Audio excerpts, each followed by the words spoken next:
Oh my gosh, that's so hard.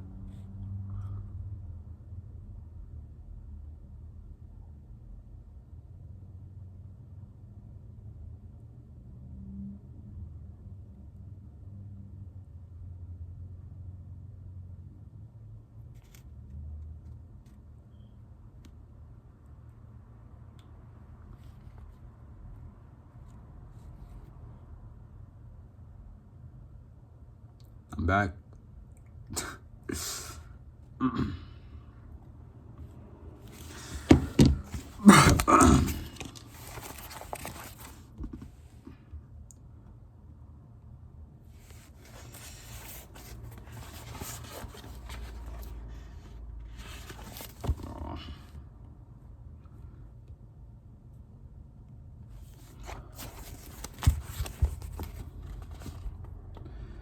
Surprised if electricity had suddenly leaped from his fingertips the way thunderbolts flash from the hands of the gods in mythology.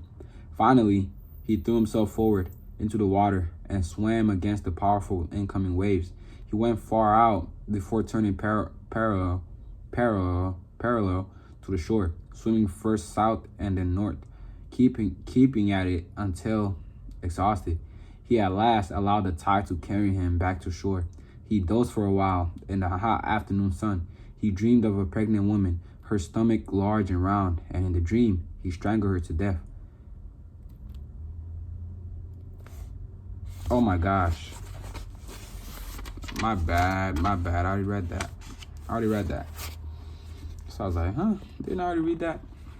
Whether you like it or not. Einstein lifted one hind leg and peed on the bed. Astonished, Travis said, "What in the hell are you doing?"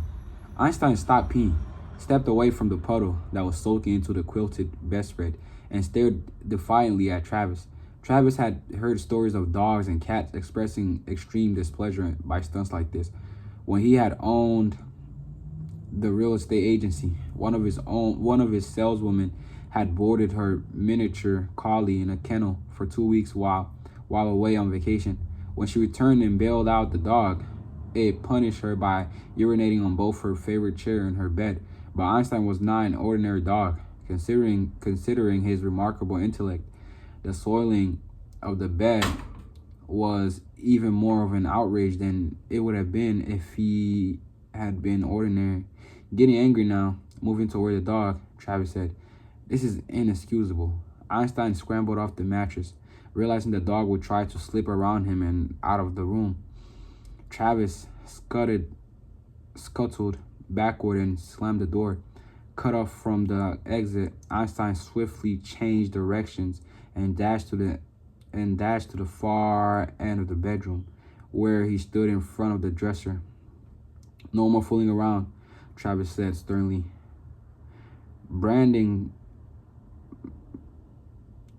Brandishing the leash, Einstein retreated into a corner, closing in at a crouch, spreading his arms to prevent the dog from bolting around either side of him. Travis finally made contact and clipped the leash to the collar. "Ha!" Huddled defeatedly in the corner, Einstein hung his head and began to shudder. Travis's sense of triumph was short-lived. He stared in dismay at the dog's bowed and trembling head, at the visible shivers that shook the animal's flanks. Einstein issued low, almost inaudible, pathetic whines of fear. Stroking the dog, trying to calm and reassure him, Travis said, "This really is for your own good, you know. This temper, rabies, the sort of stuff you don't want to mess with. And it will be painless, my friend. I swear it will." The dog would not look at him and refused to take heart from his assurances. Dang. Einstein and Travis are beefing. Under Travis's hand, the dog fell as if he were shaking himself to pieces. He stared hard at the retriever, thinking, then said, "In that lap, did they put a lot of needles in you? Did they hurt you with needles? Is that why you're afraid of getting vaccinations?" Einstein only whimpered. Travis pulled the reluctant dog out of the corner, freezing freezing his tail for a question and answer session. Oh, freeing his tail for a question and answer session. Dropping the leash, he took Einstein's head in both hands. And forced his face up so they were eye to eye. Did they hurt you with needles in the lab? Yes. Is that why you're afraid of the vet? Though he did not stop shuddering, the dog barked once. No. You were hurt by needles, but you're not afraid of them? No. Then why are you like this? Einstein just stared at him and made those terrible sounds of distress. Nora opened the bedroom door a crack and peeked in. Did you get the leash on him yet, Einstein? Then she said, Phew, what happened in here? Still holding the dog's head, staring into his eyes, Travis said, he made a bold statement of displeasure. Bold, she agreed, moving to the bed and beginning to strip off the soiled spread, blanket, and sheets, trying to puzzle out the reason for the dog's behavior. Travis said, Einstein, if it's not needles or you're afraid of, is it the vet? One bark, no. Frustrated, Travis brooded on his next question while Nora pulled the mattress cover from the bed. Einstein trembled. Suddenly, Travis had a flash of understanding that illuminated the dog's contrariness and fear. He cursed his own thick-headedness. Hell, of course, you're not afraid of the vet, but of who the vet might report you to. Okay. Einstein's shivering subsided a bit, and he wagged his tail briefly. Yes.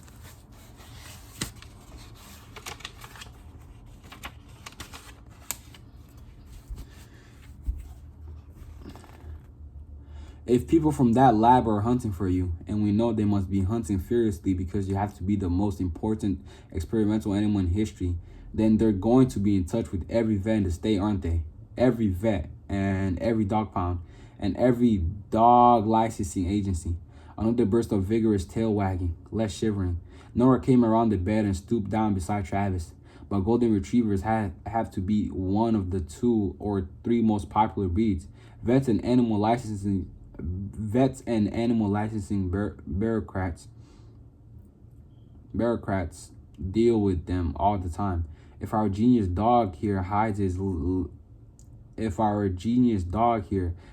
light under a bushel and plays a dopey mutt, which he can do quite well, then they'd have no way of knowing it was the fugitive.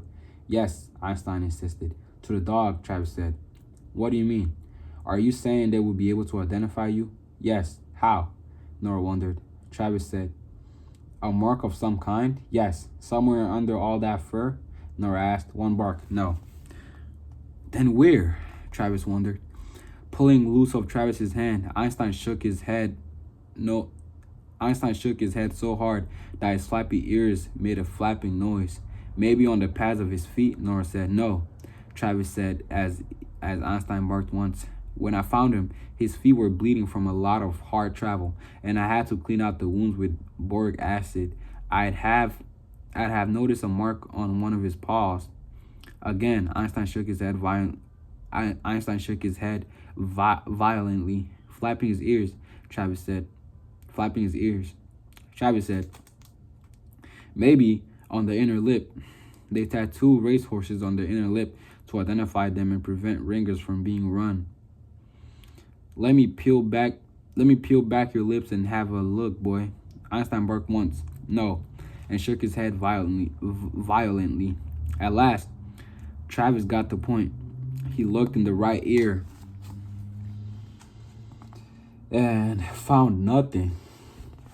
But in the left ear, he saw something. He urged the dog to go with him to the window, where the light was better, and he discovered that the mark consisted of 2 numbers, a dash and a 3rd number tattooed in purple ink on the pink-brown flesh, 33-9.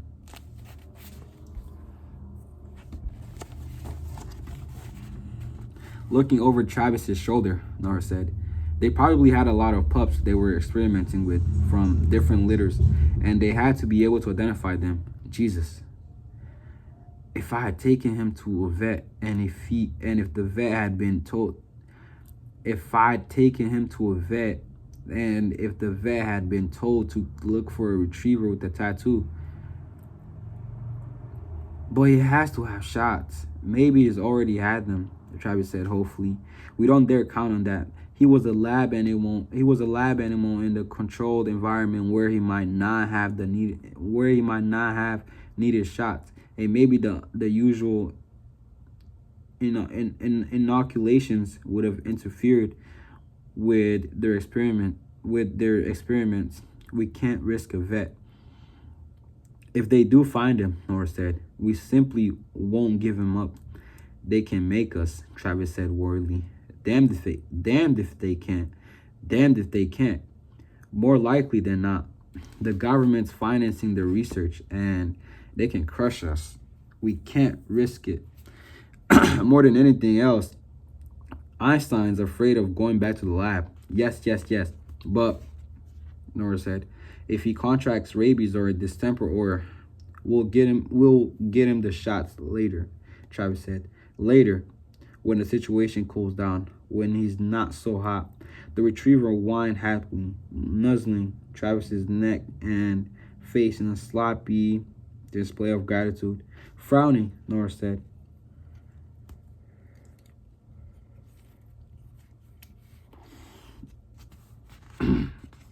Einstein is about the #1 miracle of the 28th century. You really think he's ever going to cool down? That they'll ever stop looking for him? They might not stop for years, Travis admitted, stroking the dog, but gradually they'll begin to search with less enthusiasm and less hope, and the vets will start forgetting to look in the ears of every retriever that's brought to them.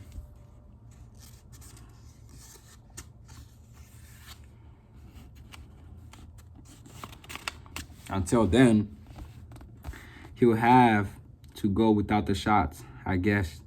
It's the best thing we can do. It's the only thing we can do. Ruffling Einstein's coat with one hand, Nora said, I hope you're right. I am. I hope so. I am. Travis was badly shaken by how close he had come to risking Einstein's freedom. And for the next few days, he brooded about the infamous Cornell curse. Maybe it was happening all over again. His life had been turned around and made livable because of the love he felt for Nora and for this impossible damn dog. And now, maybe fate, which had always dealt with him in a supremely hostile manner, would rip both Nora and the dog away from him. He knew that fate was only a mythological concept. He did not believe there was actually a pantheon of malevolent gods. Not believe there was actually a, oh my gosh, that's funny, malevolent gods looking down on him through a celestial keyhole and plotting tragedies for him to endure. Yet he could not help looking warily at the sky now and then. Each time he said something even slightly optimistic about the future, he found himself knocking on wood to counter malicious fates. At dinner, when he toppled the salt shaker, he immediately picked up a pinch of the stuff to throw it over his shoulder, then felt foolish and dusted it off his fingers.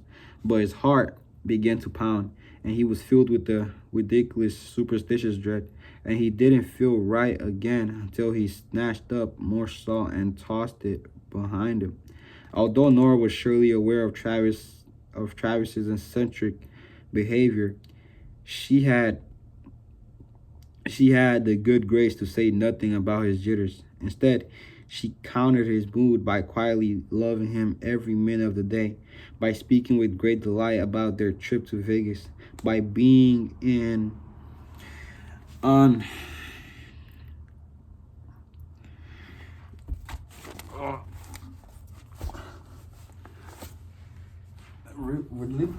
relatively.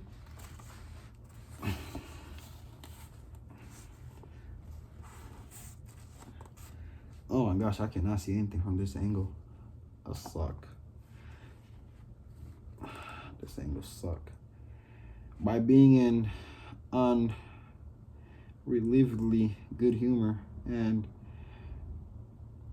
by not knocking on wood, she did not know about his nightmares because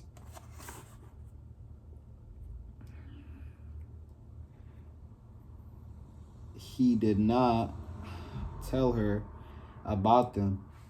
Oh, this angle suck. Oh my gosh. There we go. It was the same bad dream. In fact, 2 nights in a row. In the dream, he was wandering in the wooded canyons of the Santa Ana foothills of Orange County, the same woods in which he had first met Einstein. He had gone there with Einstein again and with Nora, but now he had lost them.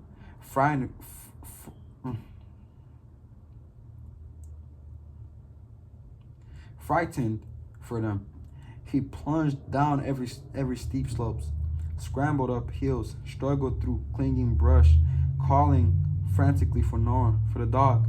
Sometimes he heard Nora answering or Einstein barking, and they sounded as if they were in trouble. So he turned in the direction from which their voices came. But each time he heard them, they were farther off and in a different place. And no matter how intently he listened or how fast he made his way through the forest, he was losing them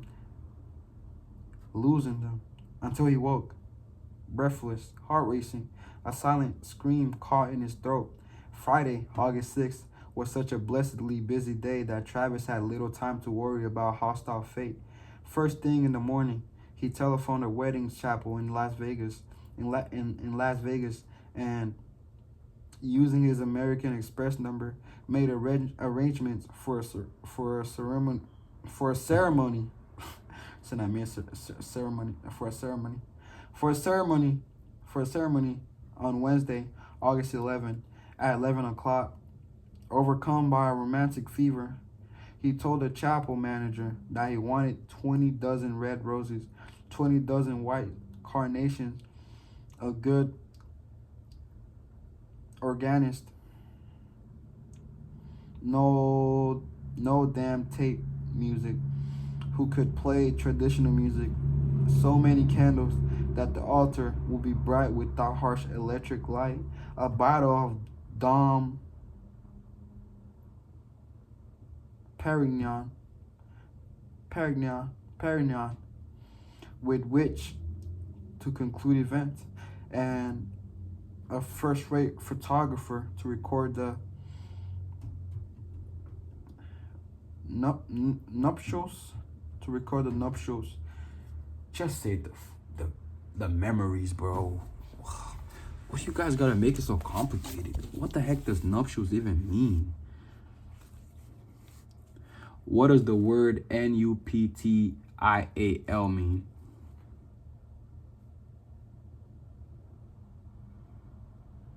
Oh, nice.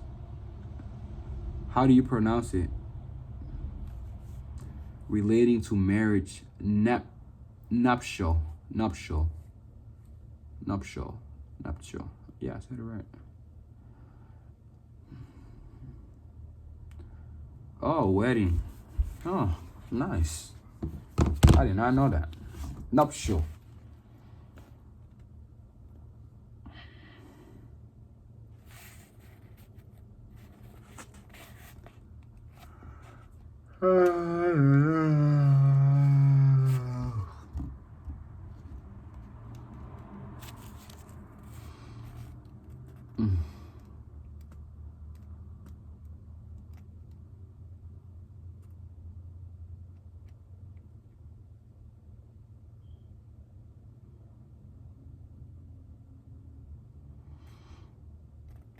When those details had been agreed upon, he telephoned the Circus Hotel in Las Vegas, which was a family which was a family oriented enterprise that boasted recreational vehicle campgrounds. Behind the hotel itself, he arranged for camp space beginning the night of Sunday, August 8th, with another call to an RV campground in Barstow. He also secured reservation for Saturday night, when they would pull off the road halfway to Vegas.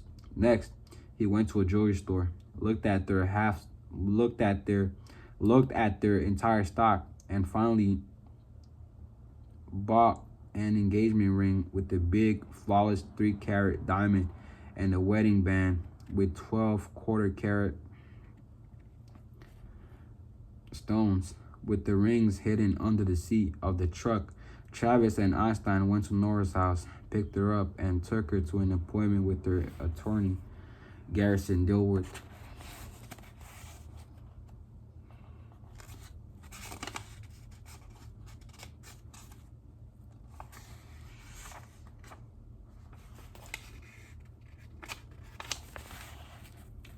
Getting married?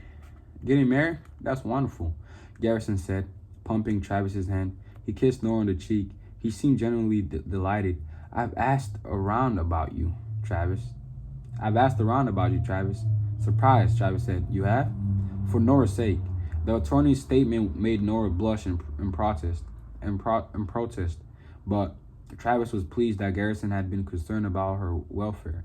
Fixing Travis with the measured stare, the silver-haired attorney said, I gather you did quite well in the real estate before you sold your business. I did all right, Travis confirmed modestly, feeling as if he were speaking with Nora's father, trying to make the right impression. Very well, Garrison said. And I also hear you've invested the profits rather well. I'm not broke, Travis admitted. Smiling, Garrison said, I also hear you're a good, reliable man with more than your share of kindness. It was Travis's turn to blush. He shrugged. To Nora, Garrison said, Dear, I'm delighted for you. Happier than I can say. Thank you. Nora favored Travis with a loving, radiant look that made him want to knock on wood for the first time all day, because they intended to take a honeymoon of at least a week or 10 days following the wedding. Nora did not want to have to rush back to Santa Barbara in the event her real estate agent found her taker for Violet Devon's house. She asked Garrison Dilworth to draw up a power of attorney, giving him authority to handle all aspects of such a sale in her name during her absence. This was done in less than half an hour, signed and witnessed. After another round of congratulations and best wishes, they were on their way to buy a travel trailer. They intended to take Einstein with them not only to the wedding in Vegas, but on the honeymoon. Finding good, clean motels that would accept a dog might not always be easy where they were going, so it was prudent to take a motel on wheels with them. Furthermore, neither Travis nor Nora could have made love with the retriever in the same room. It would be like having another person there, Nora said, blushing as bright as a well-polished apple. Staying in motels, they would have to rent 2 rooms, one for them and one for Einstein, which seemed too awkward. By 4 o'clock, they found what they were looking for: a middle-sized, silvery quinset. How do you say the word? How do you say the word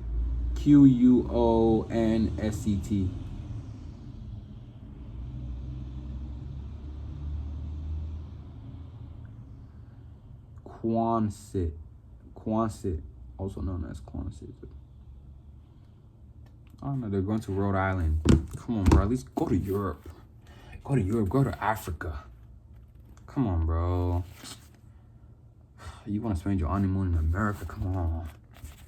That's so lame. That's lame. You got the money. Quonset-shaped Airstream with the kitchenette, a dining nook, a living room, one bedroom, and one bath. When they retired for the night, they could leave Einstein in the front of the trailer and close the bedroom door after themselves because Travis's pickup was already equipped with a good trailer hitch. They were able to hook the Airstream to the rear bumper and haul it with them as soon as the sale was concluded. Oh my gosh. What if when they're about to make love, right? And they put Einstein outside. My prediction is when that happens, that's when the outsider is gonna find their location. When the outsider finds their location, him and him and Einstein are gonna start going at it. Just throwing hands. I don't know about throwing hands, but just fighting viciously. And it's gonna be crazy. It's gonna be a bloodbath until Travis and Nora, oh my gosh, it's gonna be crazy. It's gonna be crazy. Even Travis and Nora can't even stop it. You can't stop the outsider. That's the demon. But anyway, Einstein fight with all his heart and finally stops the outsider. Yeah, that's my prediction for what's gonna happen next.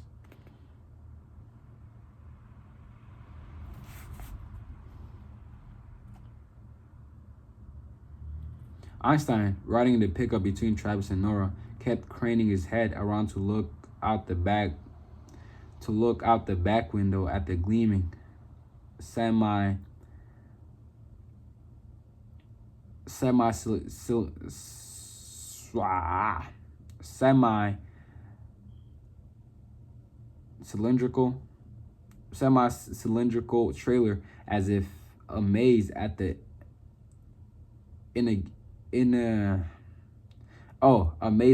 ingenuity of humankind.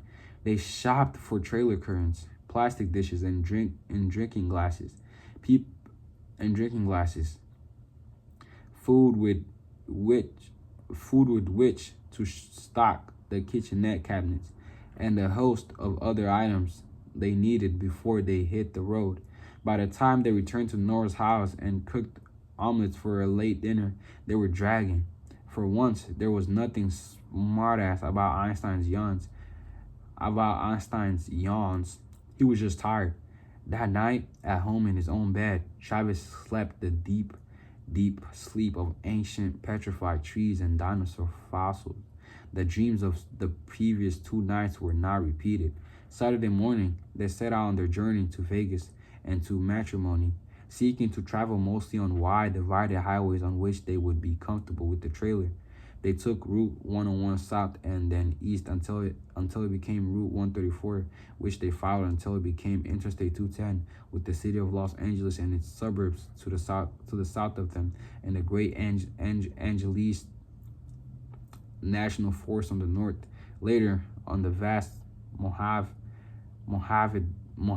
Desert, Nora was thrilled by the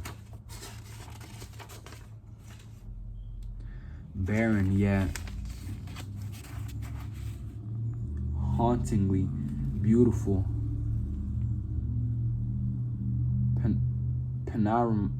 panoramas of sand, stone, tumbleweed, mesquite, joshua trees, and other cacti. The world, she said, suddenly seemed much bigger than she had ever realized, and Travis took pleasure in her bedazzlement. Barstow, California, was a sprawling pit stop in that enormous wasteland, and they arrived at the big RV campgrounds by 3 that afternoon. Frank and May Jordan The middle-aged couple in the next camper space were from Salt Lake City and were traveling with their pet, a black Labrador named Jack. To Travis's and Nora's surprise, Einstein had a terrific time playing with Jack. They chased each other around the trailers, took playful nips at each other, tangled and tumbled, and sprang up and went chasing again. Frank Jordan tossed the red rubber ball for them, and they sprinted after it, vying to be the champion retriever. The dogs also made a game of trying to get the ball away from each other and then holding on to it as long as possible. Travis was exhausted just watching them. Einstein was undoubtedly the smartest dog in the world, the smartest dog of all time, a phenomenon, a miracle, as perspective as any man, but he was also a dog. Sometimes Travis forgot this fact, but he was charmed every time Einstein did something to remind him. Later, after sharing charcoal grilled hamburgers and corn on the cob with the Jordans, and after downing a couple of beers in the clear desert night, they said goodbye to the Salt Lakers, and Einstein seemed to say goodbye to Jack. Inside the Airstream, Travis patted Einstein on the head and told him, "That was very nice of you." The dog cocked his head, staring at Travis as if to ask what the devil he meant. Travis said, "You know what I'm talking about, Furface." "I know too," Nora said. She hugged the dog. "When you were playing games with Jack, you could have made a fool of him if you wanted to, but you let him win his share, didn't you?" Einstein panted and grinned happily. After one last nightcap, Nora took the bedroom, and Travis slept on the fold-out sofa bed in the living room. Travis had thought about sleeping with her, and perhaps she had considered allowing him into her bed. After all, the wedding was less than 4 days away. God knew Travis wanted her, and although she surely suffered slightly with the virgin's fear, she wanted him too. He had no doubt of that. Each day they were touching each other and kissing more often and more intimately, and the air between them crackled with erotic energy. But why not do things right and proper since they were so close to the day? Why not go to their marriage bed as virgins? She as a virgin to everyone, he to her.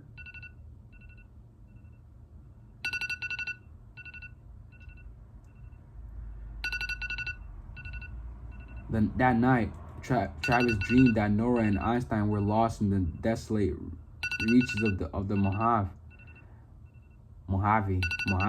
In the dream, he was for some reason legless, forced to search for them at an agonizingly slow crawl, which was bad because he knew that wherever they were under attack by something.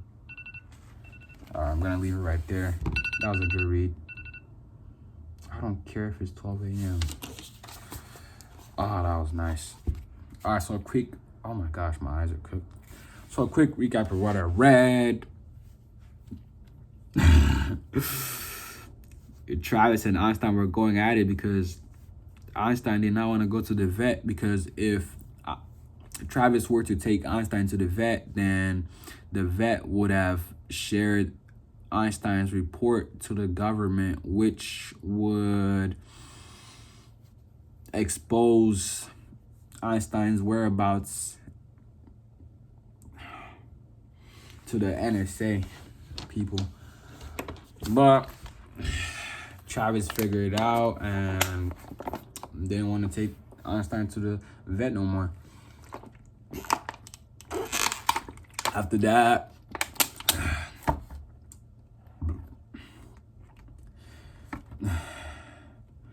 the couple, Travis and Nora, plus Einstein, I guess a little family, set out on their journey to Vegas to get married in a big RV. Driving in a big RV trailer because of the dog, of course. On their journey to Vegas, they stopped at a RV site, and Einstein found a buddy to play with named Jack, who's also another dog. They were just having fun, just being free. After that, Oh yeah, and after that, Travis started having weird nightmares even prior to coming on the trip. Travis has been having weird nightmares of him going back to where he had originally found Einstein.